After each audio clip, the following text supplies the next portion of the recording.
Is it time for Democrats to slow their roll? Joining me now, Kurt Bardella, who is a former spokesperson for the House Oversight Committee.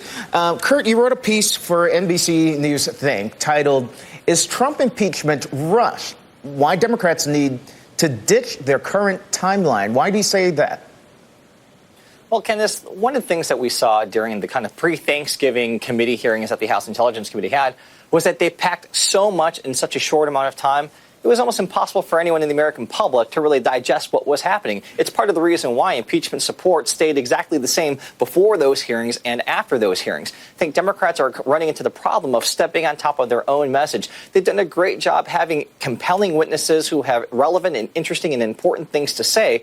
But the problem with that is they'll have that hearing and literally a couple hours later have another hearing with someone else. You cannot expect the average American to digest 8 hours of testimony in one day and then go to a completely different hearing 1 or 2 days later.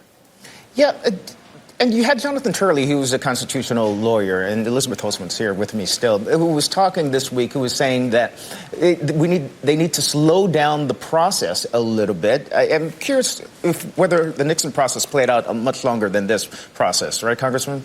Well, it played out from the beginning, the Saturday Night Massacre, to the time of our articles of impeachment. Yes, it took from October to the next July, and 8 months. And is that part of your thinking right there? They need to play out all of the facts, Kurt?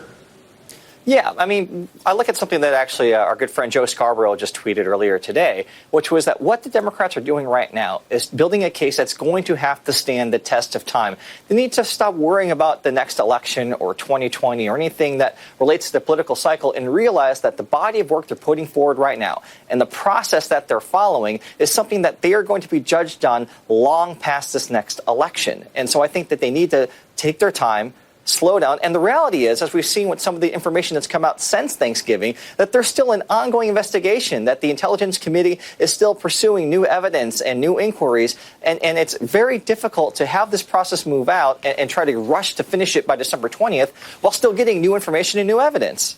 All right, we'll leave it there. Kurt Bardella, appreciate your time, appreciate your article on NBC News Think. Good read up. All right, Thanks, thank Candace. you. Michael Bloomberg.